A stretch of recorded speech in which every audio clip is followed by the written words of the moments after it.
Welcome back to Cowboys Not Eggheads. Today I'm sitting down with a man who's lived leadership under fire, literally. Jeremy Stalnecker is a former U.S. Marine Corps infantry officer and Iraq combat veteran, and awarded the Navy Commendation Medal with V for Victor. But what interests me most isn't the medal, it's what came after. Jeremy is the CEO and co-founder of the Mighty Oaks Foundation, where he works with veterans wrestling with trauma, identity, and the hard transition back to civilian life, approaching it from a biblical perspective in a place of real world experience. He's also the voice behind the March or Die philosophy, a mindset rooted in discipline, faith, and forward movement when quitting feels easier. Today, we're not here to talk about accolades. We're here to talk about courage, resilience, leadership, and what it really means to keep marching. Jeremy, welcome to Cowboys Not Eggheads. Thanks, man. It's awesome to be with you. Yeah, absolutely. Jeremy, to let you know, I used to, when I ran a business, if somebody applied and they were a veteran, if they were a Marine, because you're always a Marine, I learned this from my dad. He said, just automatically hire them. So that's the regard that I have for Marine Corps. Now, I'm sure there are many Marines that you may not hire yourself. Yeah, I was just going to say, I hope they did good for you because I've known a couple guys. They did. But thank you for your service to our country, and thank you for what you do for veterans. It's really, really important, and look forward to have a great conversation today. Jeremy, when was the last time your courage cost you something that cost you something personal? Yeah, and that's a big question. From where I sit, my job is to run an organization that serves veterans. We have programs all over the country. So there are things happening all of the time. And in leadership, kind of in the seat that I sit in, there are a lot of opportunities for me to make the decision. I'm either going to do the best hard thing, I'm going to deal with a situation or a person, whatever's going on, because I need to, or do the less best easy thing, which is just let it ride and just let it go. And I think the reason that I have friction in those moments is because there's always a cost to doing the right hard thing. It may be a cost in friendship. Sometimes it is, particularly in a nonprofit like ours, a lot of the people that we work with have been with us for a long time. They've given their heart and soul to what we do. And you have to have a hard conversation. And sometimes you have to let people go. And man, it's super difficult. And you go through that process of thinking, well, I'll just let it go. But that would be the easy thing. The harder thing, the right thing is knowing that I'm going to do this, but there is going to be a cost, and it's going to be a relationship cost. Unfortunately, that happens a lot in, kind of corporate or business or whatever, nonprofit leadership. Yeah, it does, and even personally, sometimes that's the hard. I mean, it's hard to let people go. Is one of the hardest things on earth. Yeah, I always say it'd be a lot easier if I didn't like the people I work with, right? Because then it's like, yeah, I don't want you here anyhow. But that's the cost. The cost is I'm losing a personal relationship. Those are the hardest ones for me to let go. I mean, I've experienced that here recently. The last couple of years, a close friend and mentor of mine moved, and I absolutely like this person, and it's hard. It's challenging for sure. You've led Marines, and now you're leading hurting veterans. What's the difference between authority in the Marine Corps and real leadership in what you do today? Yeah, that's a great question. And I think this is where a lot of veterans get lost in the transition process. We look at rank, rate, job, billet, the place that we are serving, and there is authority that comes with that, but it's mandated authority. It's authority because you have the rank, you have the rate, you have the position, and you transition away from that. You leave the military, you leave the first responder community, whatever that is, and you leave that so-called authority behind. And leadership is understanding that if people have to follow me, that is not the same thing as being a leader. There's one thing to do leadership. It's one thing to do leadership. I can fulfill a role that I have. It's another thing to be a leader.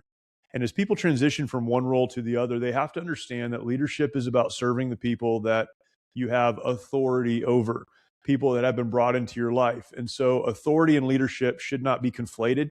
It shouldn't be confused that one is the other. It's not. The people that do well transitioning through the various stages of life are people that get that.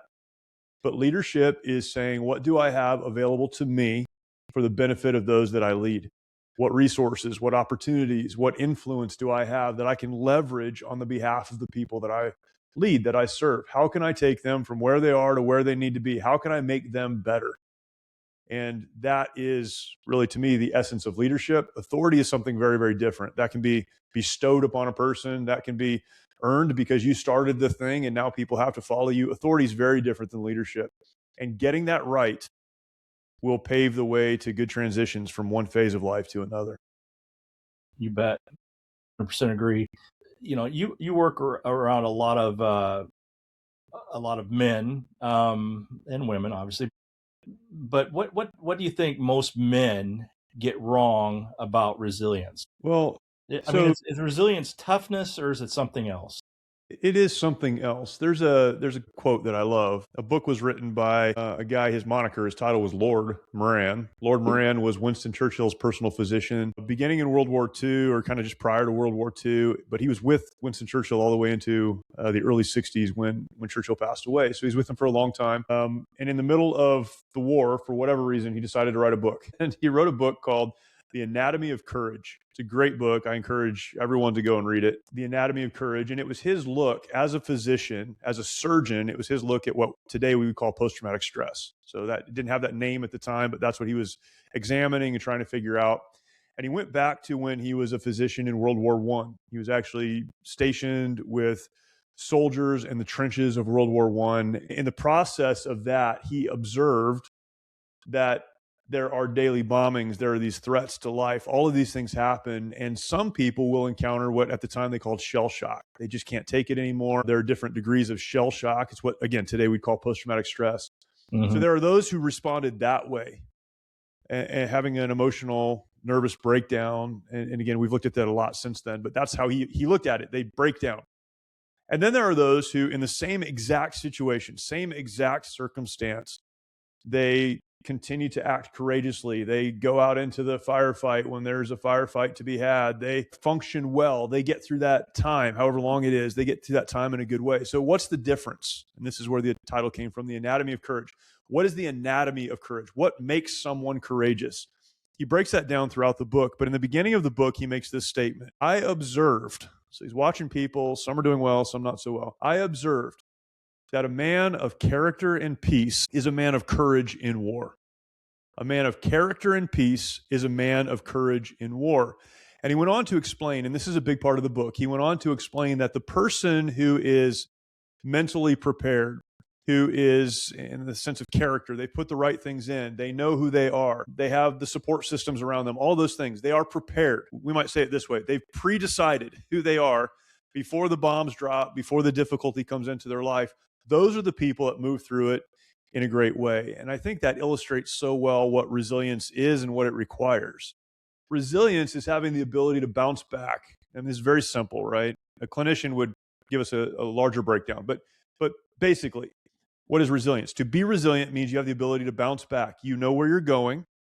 Difficulty comes into your life. You may even get knocked down. It can be hard and overwhelming. But when it does, you're able to get back up, recenter, refocus on whatever your true north is, and keep moving forward. Well, how do you get there? You get there by pre-deciding. You get there by putting the right things in, by building yourself into a person of character, by understanding who you are and where you're going prior to the difficulties coming into your life. Too many people, too many men are trying to figure it out on the other side of getting knocked down. And they can get back up. It requires a lot of help. Our program really, honestly, is focused primarily on that end, on helping people get back up who didn't prepare for the fall that they were going to take. But to be a resilient person means I've made the right decisions. I've pre-decided. I know what I'm going to do when I fall, when I get hurt, when I get knocked down. I'm putting the pieces in that need to be there so that I can continue forward. And I think a lot of men get that wrong. They think it's toughness. They think it's simply being strong. They think it's grinding it out. And there is a world of social media influencers that would tell us that's what it's all about. And listen, you have to be mentally strong. You have to be focused. You have to be willing to grind it out. All of those things are true, but that doesn't make you more or less resilient. It just is a tool that you can use to keep moving forward when things get hard. I think what you're talking about is the spiritual battle. That's exactly right. That's exactly right. I mean, obviously use biblical principles and so forth in healing some of these guys, but that's what came to my mind is I'm a CrossFit idiot. My coach once Do your described joints? Do your joints? they do, but you have to. There's a lot outside of CrossFit you have to do to take care of those joints. But Right. it's good. I mean, Yeah. my internal organs are outstanding. But anyway, my coach once said that the CrossFit is a practical battle or practical application of the spiritual battle, and that always resonated with me because it is about getting up, and because that thing will knock you down. And I don't know if you're David Goggins guy. I am. I'm a David Goggins freak. But just a couple of days ago, I saw. I mean, I've seen thousands of his videos, but he was speaking at a seminar, and a gentleman asked him, "What can I leave my son?" And Goggins just went into this thing where he's like, when you get knocked down, get up and get up fast.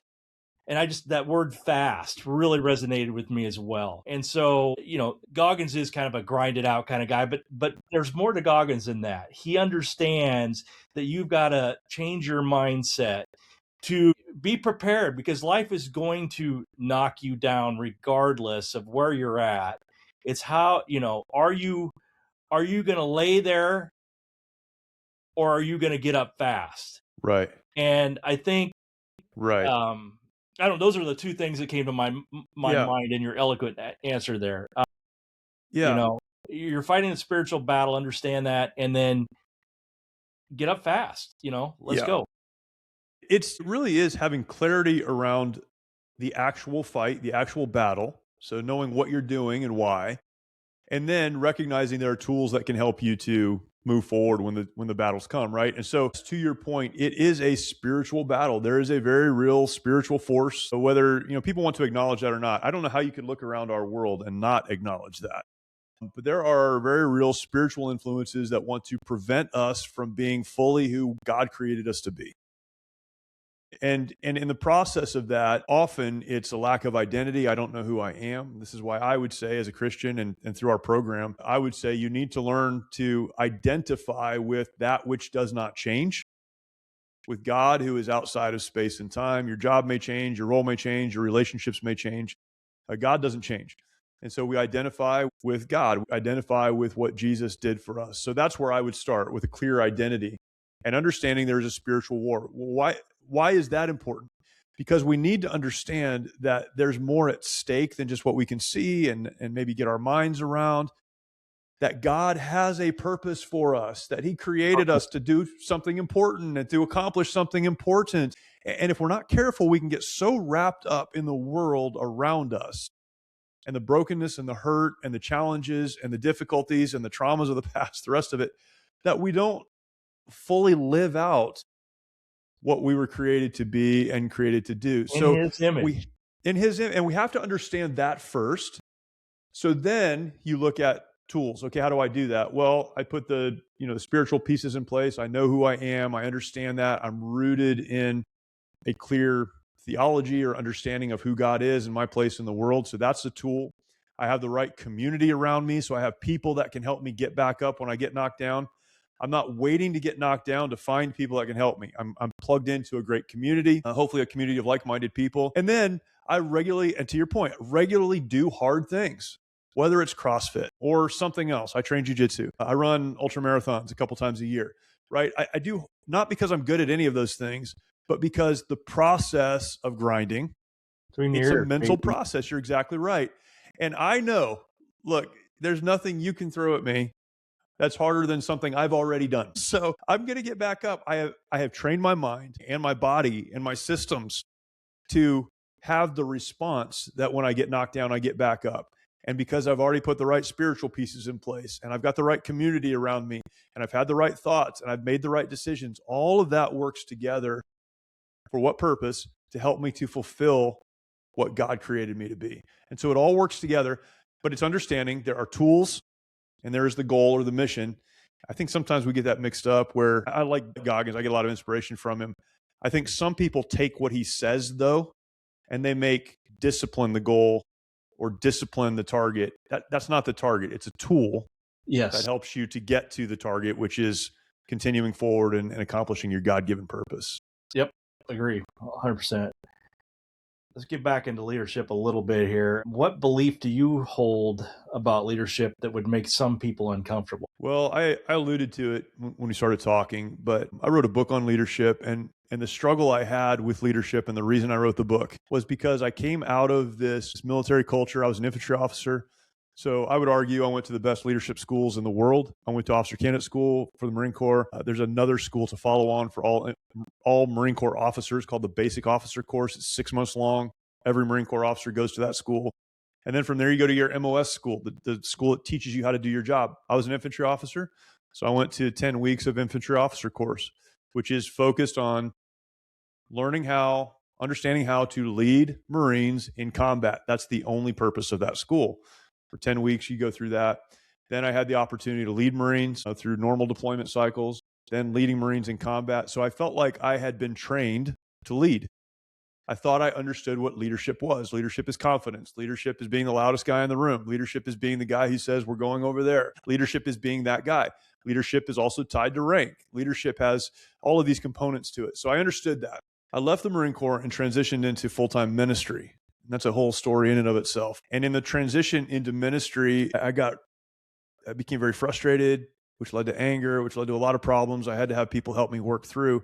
But a big challenge I had in that process was I thought I understood leadership, and I was confused why those same principles of be loud and be obnoxious and, scream, I know the way that we're supposed to go, didn't work in a church setting with a bunch of volunteers.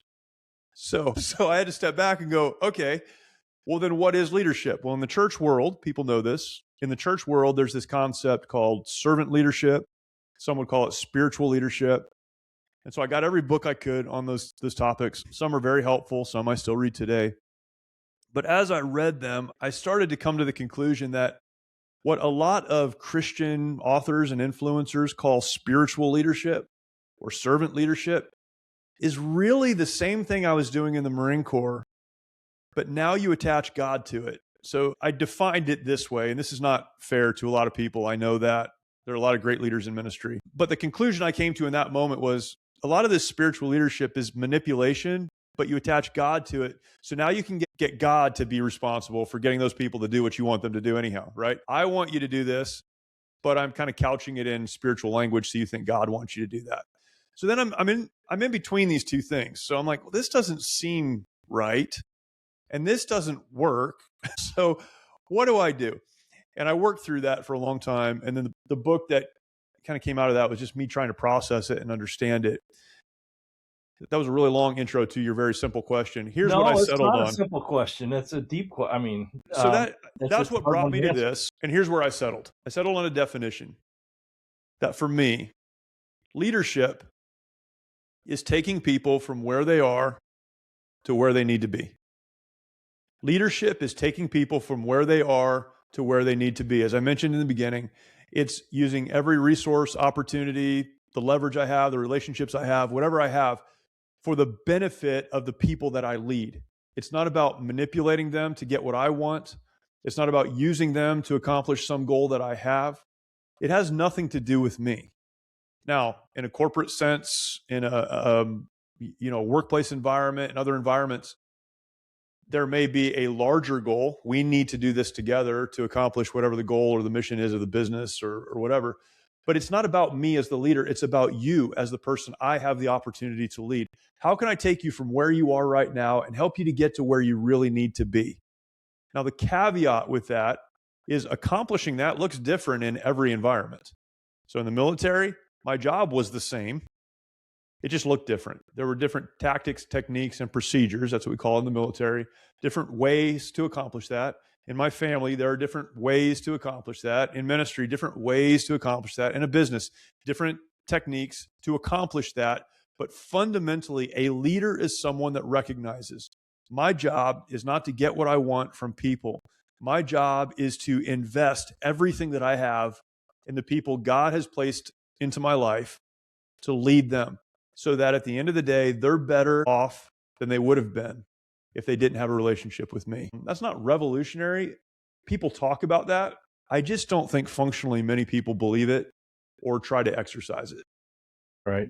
So you've talked about the two dual roles you've had, being combat leader versus a pastor. It sounds like to me maybe the pastor maybe tested your character more. I always say that I've done combat and I've done ministry, and combat was way easier. The hierarchy of the military, if it's right, is extremely helpful. It exists for a reason. There's clarity around who's in charge, who's responsible, who does what. That's wonderful. The mission, if done right, is clear. Now there may be chaos around that mission, but we talk about end state. I remember the first schools I was in the Marine Corps, we would talk about, where do you want to be when this fight is over? What is the end state? So the mission may be get to the place, but the end state, the actual goal is to accomplish, X. So what is that? You know what that end state is. So it's very clear. You find yourself then in a ministry environment where so much is not clear. You're working with people that are volunteering. So that's one thing. They don't have to do what you tell them to do. So there's this motivation and inspiration, and you're trying to mix it all together, right, to help people understand why they should do things. So there's that. There is just the ambiguous nature of so much of what happens in ministry. The Bible is clear. The truth is relevant. It's not those things, but functionally how a ministry, how a church works can be really hard to navigate because there just aren't clear left and rights. And so, yeah, it's been much more challenging, for me at least, to work in the ministry environment and now in the nonprofit environment than in the military environment. Maybe not as dangerous physically, but yeah, just harder to navigate for sure. Challenge. What was your lowest private moment after Iraq? Not physically, but internally. Well, I can think of a few. One of the ones that I've talked about, and it took me a while to struggle through. So our Marine Infantry Battalion, 1-5, 1st Battalion, 5th Marines, we were the first Marine Infantry Battalion into Iraq. So the war started on March 19th, 20th. We were the Marine Infantry Battalion that advanced up the center axis, breached the berm, went into the southern objective, secured that objective. The first KIA of the war was one of our lieutenants, Lieutenant Shane Childers. And man, I can't even describe that whole night, that whole event. You train, you prepare, you do all the things. Marines always perform well. But there's a real kind of like surreal sense when the tracers are now coming your direction. I've been in a lot of ranges. Tracers always go one direction. If something flies over your head, everything stops, right? That's a bad situation. Well, now you're in this environment where the tracers are going both directions. A lot is happening. You're seeing things that you've only seen on movies, you've been told that you will experience. So all of that's happening. We began preparing early in the day. We crossed the line of departure, around midnight, went into the country. We're there the next full day. So we're up for several days now, a couple days now. So you're physically exhausted. Emotionally, you've been dealing with things that just, they offend your sense of right and wrong. You're doing your job. You're trying to figure things out because the battlefield is changing. The situation is not exactly what you thought it would be. So you've got all of these things going on. And then over the radio, you hear that, Lieutenant Childers, who was a friend, was shot and killed. So all of that happened at the same time. And the first time I had been in combat, first time any of us had been in combat. So first time in combat, first time dealing with the live nature of combat and the death that goes along with combat on the enemy side. And now we have one of our guys killed. I remember going to kind of after all of that, so probably day 3, we were called to our battalion commander's vehicle, and he gave us kind of the next mission. Here's what we're doing next. Here's where we're going next. Here's what's happening next. And so I think, well, at least for me, I expected him to start with, hey, Shane was killed. We know that. Talk about it for a minute and move on. Didn't even address it. He just went right into the next mission and the next thing. And there was a moment, and I can picture it in my mind. I've talked to him about it since then, but there was a picture, I can picture it in my mind, a moment where it looked like on his face, he recognized like everyone was waiting for him to say something about Lieutenant Childers, about Shane. And so he stopped. So he gave us the mission. This is what we need to do. He stopped. And he said something like this. He said, look, I know Shane was killed, and that hurts. That's something that all of us have to deal with. And we will take we will take the necessary time when this is over to memorialize him, to talk about him, and to grieve. But now is not that time. There are a lot of people that need us to do our job. There are a lot of people that will get hurt if we don't do our job. And so we're not forgetting what happened. We'll come back to that, but we now have a mission to accomplish. We lost other Marines along the way. This was the very beginning. This was the first time we had experienced that. But I remember walking away from that almost betrayed. It was very hard for me to reconcile. Since then, man, I've written about this, I've talked about this, but what an incredible leadership lesson. That was a leader doing the hard thing. You talk about courage and leadership, doing the hard thing to look strong leaders in the face and say, I know we just experienced a deep loss, but we have a job to do. And if we don't do that job, there's a price to pay. But the way I received it in the moment was very different than that. It was very hard for me to reconcile. Again, so many other things going on, but that was I don't know if I would define that as a low moment, but a very difficult moment that I had to move past. Memorable, and you'll never forget it for the rest of your life. And you're not the only guy that felt that way. But I mean, I've never been in war. I couldn't pretend to relate to what you're saying. But you watch the movies and a Few Good Men, I think there were some really good lessons in that movie. And, we follow orders or people die. And that was kind of what that guy was telling you. Like, we don't have time. Right now, we don't have the time for this, or other people are going to die. And that's kind of the way the Marine Corps is set up. I mean, it's like next, but from an emotional standpoint, I mean, that's a big ask for anybody. It really is. And then which leads me to what you're doing now is you're dealing with people that are hurt from the war, that are healing from those experiences. And, I know that you work with the PTSD from a big biblical perspective. How do you talk about faith without using it as a Band-Aid? Yeah. Well, that's a great way to frame that, because faith should not be a Band-Aid. I've talked to, I'll say one. I talked to one psychiatrist, and what she said to me was, add faith to what you're doing if it's helpful. But let's start over here. Let's start with the clinical approaches to, the various things that we do. She said, I believe faith should be kept in your back pocket. It's something you should have access to, but not something you should lead with. Well, I disagree with that, because that's using it as a Band-Aid or a medication or just a clinical it should be a foundation, not modality. It should be the foundation. And so I believe, and we talk about therapies and, the clinical approaches to a lot of the things that we deal with, but that has to be after you establish a foundation of faith. Because if you do all of those other things and you don't know who you are or why you're here, what is my purpose? Where am I going? Why should I have hope? If you haven't answered those questions first, then the rest of it is going to fall short. Yeah, can't help anybody. I mean, you can't. And so that's where we start. And we start with really that conversation around identity. Who am I?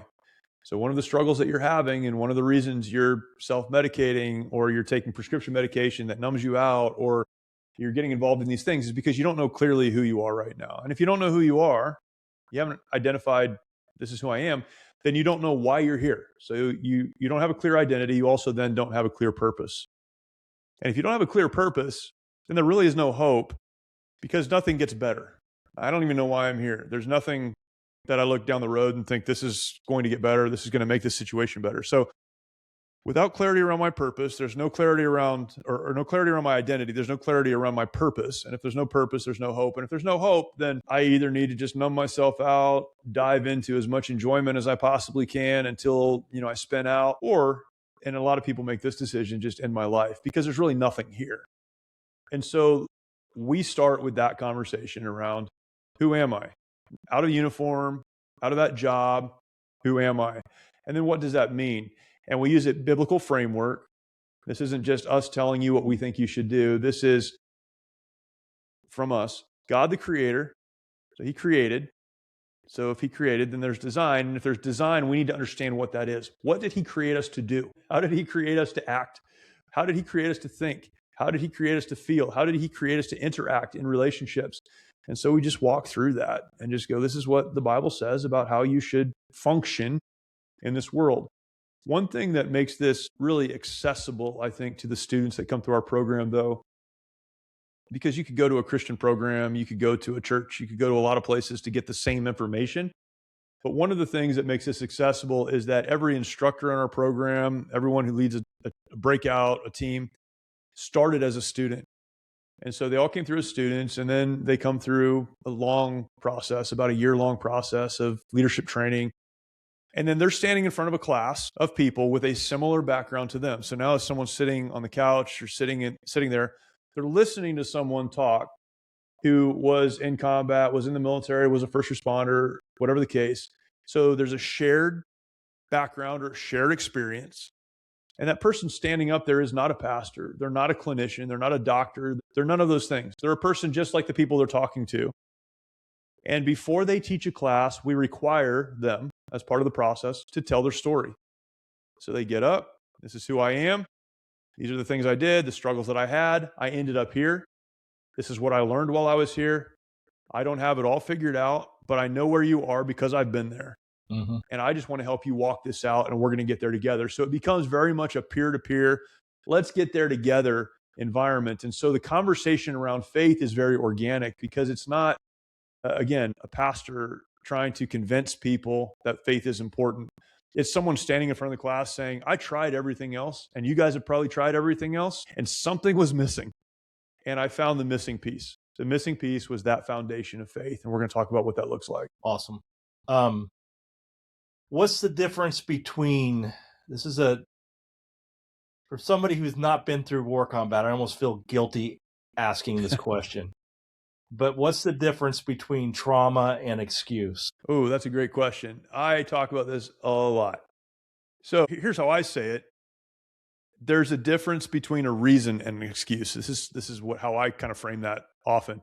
There's a difference between a reason and an excuse.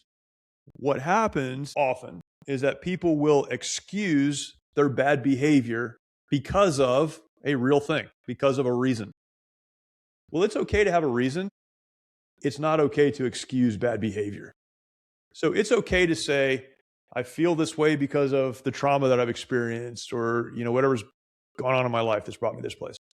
That's a reason I'm angry all the time. I'm an ass to be around, like whatever, right? Okay, well, there are reasons, but those reasons never excuse bad behavior. It's never okay to act in a way that hurts other people, that, does all these things. So two things can be true at the same time. Yes, there's a reason, but there's never an excuse for bad behavior, which should lead to the next thing. Let's figure out how to address the reason and move forward in a good way. If a man says, I'm fine, but he's not, what are the tells?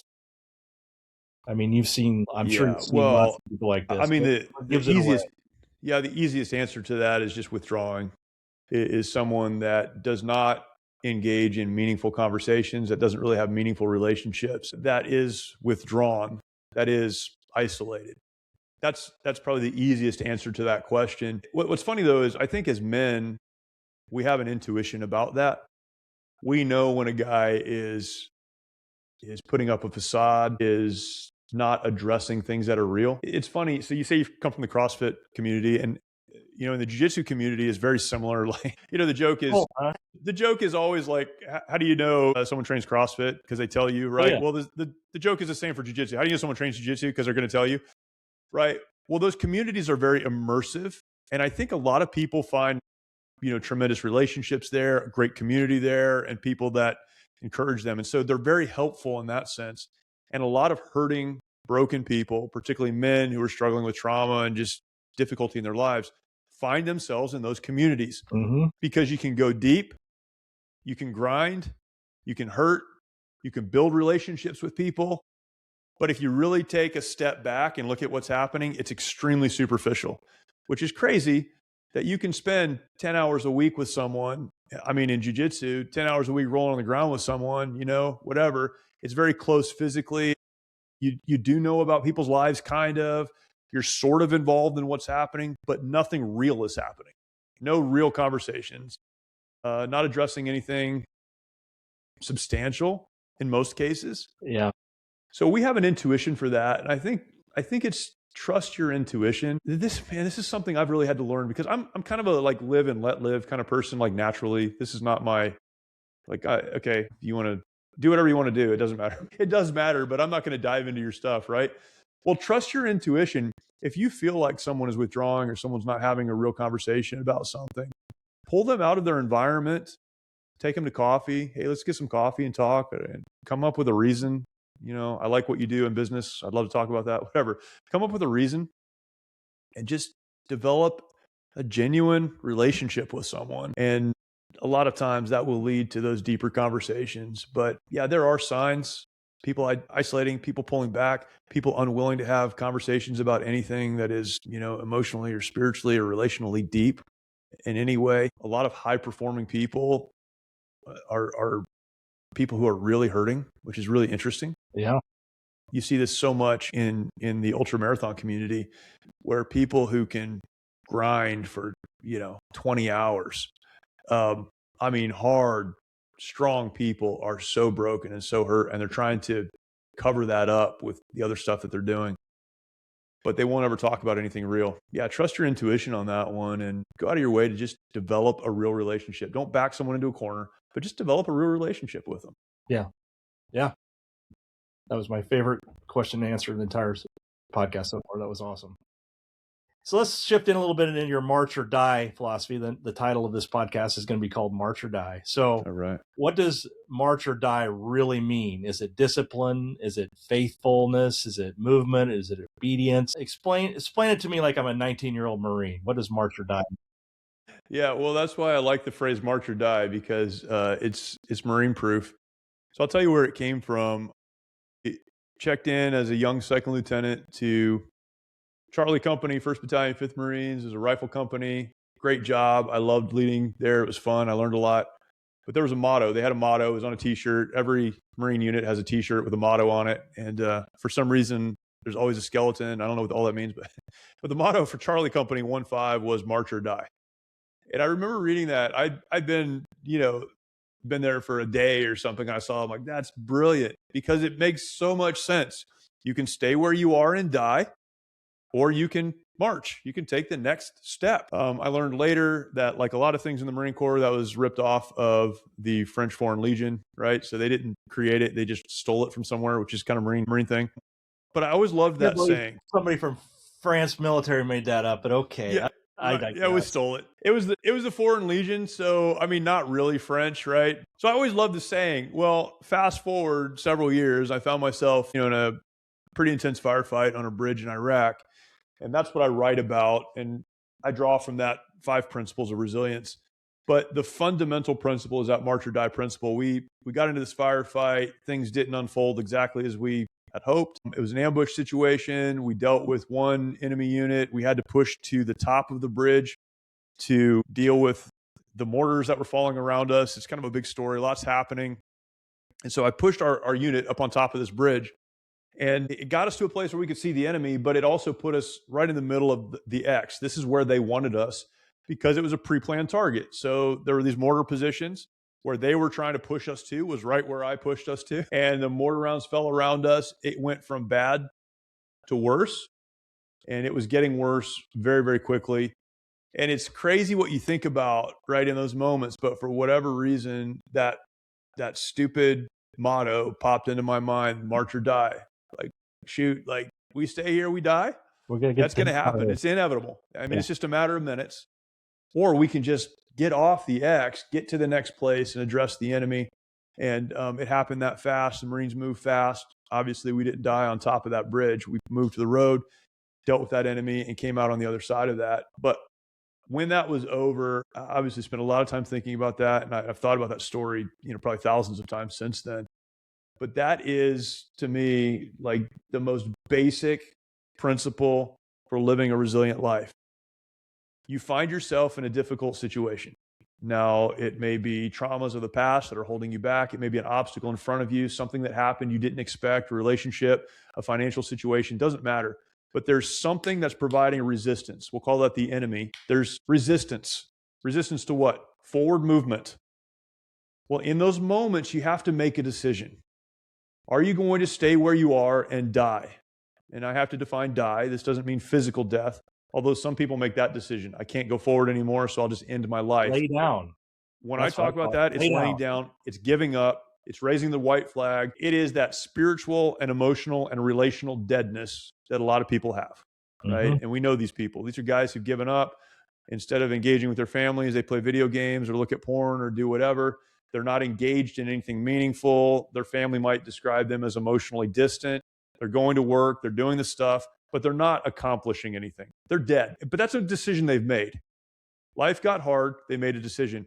Well, the next or the better decision is to what? March. Get the hell out of there. Get out of there. Put one foot in front of the other. And the word march is so important because when you march, you don't exactly know where you're going most of the time. You don't know how long you're going to be doing this. You can't see the end from here, maybe. But what you do know is that in order to march, I have to put one foot in front of the other and then do that again, and then do that again, and then do that again. And so it's not about figuring it all out. It's not about understanding the complete combat environment that you find yourself in. It's about saying, I'm not going to stay here and die. So I'm going to keep moving forward. And you asked, what is it? It's all of those things. It's spiritual, it's faith, it's trusting God. It's just what we talked about earlier, getting up and I'm going to keep moving forward. It's just saying, as long as I'm drawing breath, I want to live a meaningful life. And the only way to do that is one step at a time. That's it. And you just keep moving forward. And it's amazing. I've described it this way. Persistence is a superpower. Victory doesn't go to the perfect. It goes to the persistent. And the reason is because there are so few persistent people in the world. You don't have to be the smartest.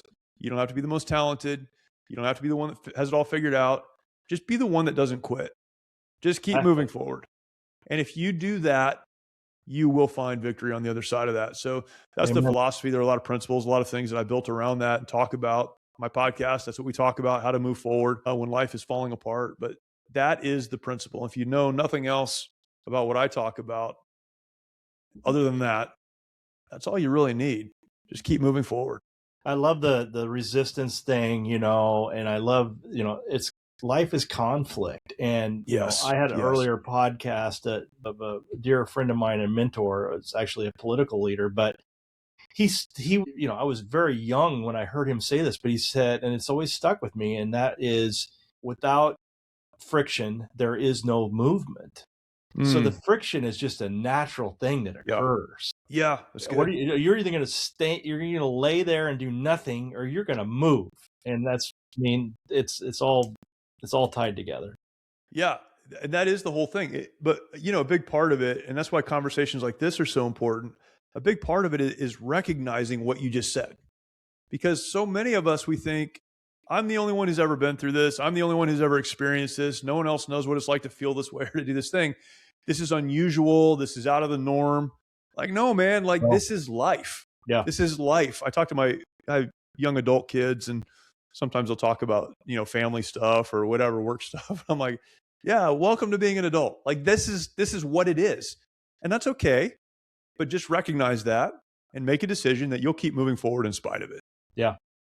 Yep. I agree. So now we're going to flip the coin a little bit. March or die. We just talked about the bravado of it, and we just pumped ourselves up. So now I'm going to bring us back down here for a second. Sure. Good. Is there, and my answer to this is absolutely not, but I'm interested in your take on this. Is there danger in the phrase march or die becoming toxic? A favorite word out there these days, toxic. Is there danger in that phrase becoming toxic? Can I ask you to expound on that a little bit? What do you mean by that? How does it become toxic? Well, can grit become denial? Okay. Can toughness become avoidance? Yep. Okay. Yeah, great. So this goes back to... My answer, for the record, is hell no, but go ahead.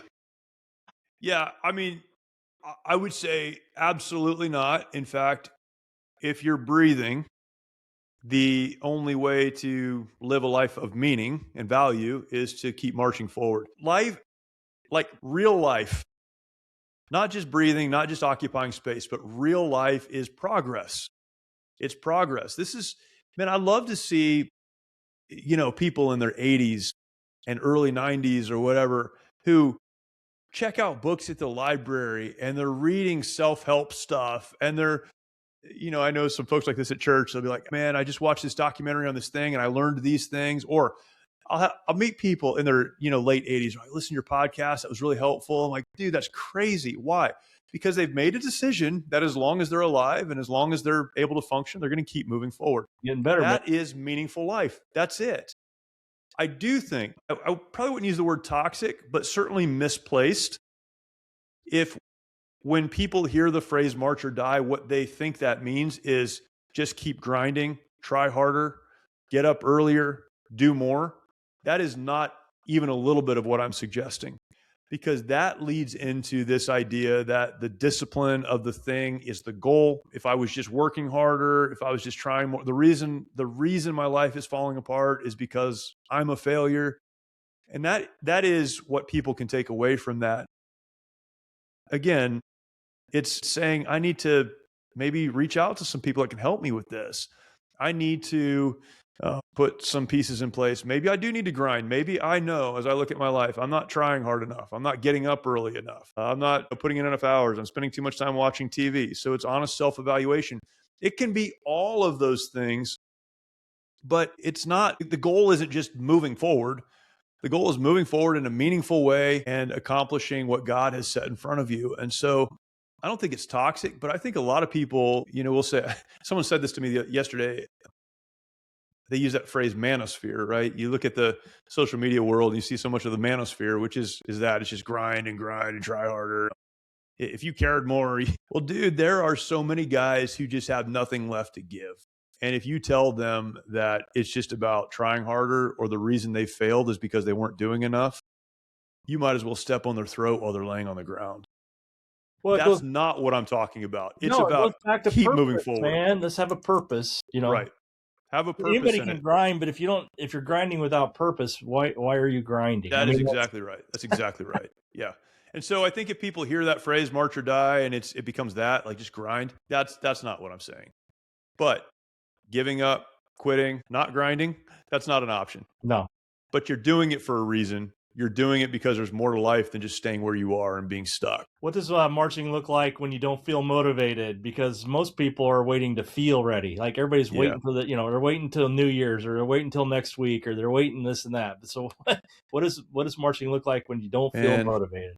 That's the big question. It's taking the next step, whether you feel motivated or not.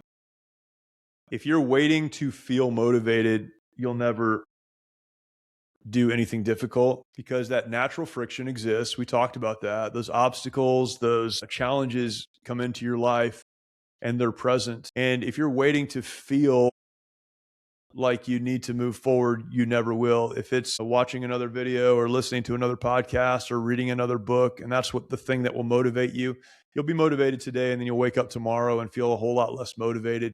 You have to just make a decision and then follow through on your decisions. And that may be the very first step in marching, is developing the character to just keep your word.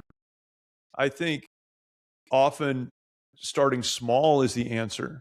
It's funny, I was thinking about this morning, actually, with people that work out. And I've been talking to some people I'm trying to encourage to get into the gym. And sometimes it's like, well, I don't want to go to the gym because I just don't have 90 minutes to devote to that or whatever. Well, then go and spend 15 minutes in the gym. Get up and drive to the gym, get out, check in, look at the equipment, walk around, go back to your car. Like that's a step. It's a really small step and it's a slow step, but it's a step. Just walk through the door. Walk through the door. That's a victory, baby. You don't have to do all the things. And that's what I love about marching. It's not about having the whole thing figured out. It's about just taking the next step. And maybe the next step for you is a small step. Maybe the next step for you is getting up 30 minutes earlier. Maybe the next step for you is cutting out sugar. Maybe the next step for you is reading your Bible for 10 minutes a day. Maybe the next step for you is setting up a date night with your spouse once a month. Take the next step, whatever the next step is, but don't wait till you feel like you want to do that. I think this is the difference. I wish I could remember who said this, and I can't even explain it right the way they did. But I think the difference between being a professional and being an amateur is exactly that. You want to be a professional? Then you do the right thing even when you don't feel like it. Amateurs wait for motivation, and when they feel like it, they do it. You'll never do anything meaningful if you're waiting to feel like it. Now, thankfully, feelings come on the other side of doing the thing.